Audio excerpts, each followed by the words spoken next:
So welcome everyone to unveil the new. तो आज बात करने वाले हम इलेक्ट्रिकल सेफ्टी के रिगार्डिंग कुछ ऐसे फैक्ट्स के बारे में जो कि बिल्कुल ही फैक्ट नहीं है, सारे के सारे मिथ है।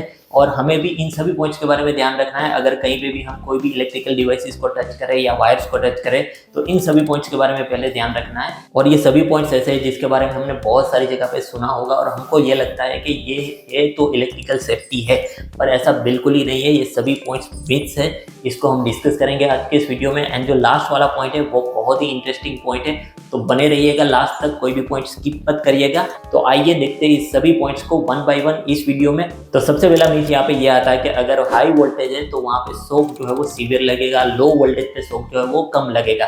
तो ऐसा बिल्कुल नहीं है। जब भी आपको इलेक्ट्रिकल शॉक लगता है, आपके बॉडी के थ्रू इलेक्ट्रिकल करंट फ्लो होता है, तो करंट की वैल्यू क्या है वो मैटर करता है, वोल्टेज की वैल्यू मैटर नहीं करती है। अगर करंट की वैल्यू ज्यादा है तो आपका जो शॉक लगेगा वो सीवियर शॉक होगा, और अगर करंट की वैल्यू कम है तो जो शॉक आपको लग रहा है वो बहुत कम लगेगा, मतलब इतना झटका आपको नहीं देगा।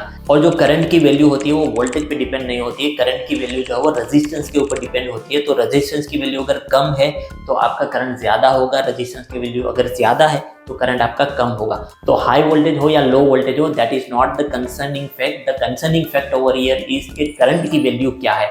फॉर एन एग्जाम्पल, अगर 30 मिली एम्पियर का छोटा सा करंट भी अगर आपके बॉडी से फ्लो होता है तो आपके दिल को वो बंद कर सकता है और जानलेवा भी साबित हो सकता है। दूसरे मिथ के ऊपर डिस्कस करते हैं, जहाँ पे हमको ये लगता है कि अगर वायर्स इंसुलेटेड है तो हम प्रोटेक्टेड है, पर ऐसा बिल्कुल नहीं होता है। जनरली क्या होता है कि वायर्स के ऊपर इंसुलेशन का एक लेयर लगा हुआ होता है जो हमें कंडक्टर से एक इंसुलेटिंग मीडियम जो है वो देता है। पर मान लो कि कंडक्टर के थ्रू, मतलब कि वायर के थ्रू हैवी करंट फ्लो हो रहा, तो हैवी करंट के चलते जो भी हीट जनरेट होगी वो हीट उस इंसुलेशन को मेल्ट कर सकती है, इंसुलेशन ब्रेक डाउन हो सकता है। और अगर वो जो लाइव कंडक्टर वाला पार्ट कोई भी इलेक्ट्रिकल डिवाइस के बॉडी को टच कर रहा है और उस बॉडी को आप टच कर रहे हो तो उस केस में भी आपको शॉक लग सकता है। तो ये चीज़ आपको रेगुलरली चेक करनी है कि जितने भी आपके वायर्स है वो प्रॉपर्ली इंसुलेटेड है या नहीं है। अगर इंसुलेशन ब्रेकडाउन होता है तो उसको वापस से आपको इंसुलेटेड करना है, सो दैट कि आपका जो सेफ्टी है वो पूरा मेंटेन रहे। थर्ड पॉइंट के ऊपर आ जाते हैं। तो अभी जनरली हम सभी घरों में एमसीबी यूज करते हैं, और एमसीबी के चलते हमको ये लगता है कि हम 100% सिक्योर है कोई भी इलेक्ट्रिकल फॉल्ट आए तो। बट जनरली ऐसा नहीं होता है। एमसीबी जो है वो फ्यूज को रिप्लेस कर रहा है। फ्यूज जनरली क्या करते थे कि जो भी हैवी करंट फ्लो हो रहा था उसको ब्रेक कर रहा था। तो एमसीबी का काम भी वही है। एमसीबी भी हैवी करंट्स के चलते ट्रिप करेगा, सर्किट को ब्रेक करेगा और आपको प्रोटेक्शन देगा।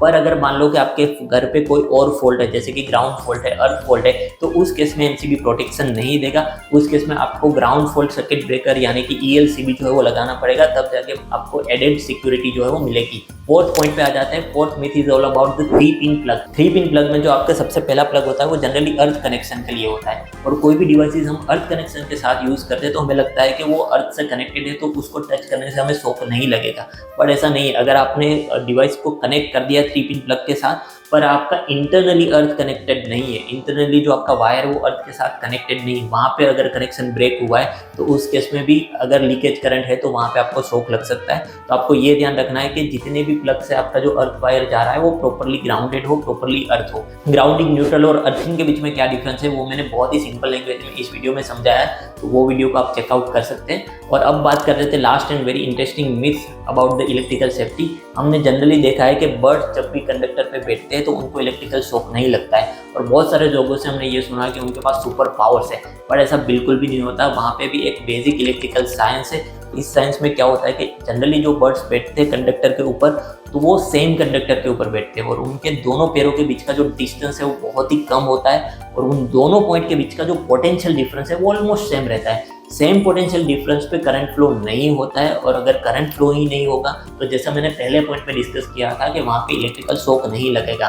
बट जनरली जो वायर्स पे बैठते हैं वो हाई वोल्टेज पे होता है, 11 kV पे होता है या 415 वोल्टेज पे होता है। पर वोल्टेज मैटर नहीं करता है, करंट मैटर करता है। अगर करंट बर्ड की बॉडी से फ्लो होगा तो उनको इलेक्ट्रिक शॉक लगेगा, ऐसा नहीं कि उनके पास कोई सुपर पावर्स है। आई होप दोस्तों कि इस वीडियो में जितने भी पॉइंट्स हमने डिस्कस किए वो इंटरेस्टिंग और आपको कुछ नया लगा होगा।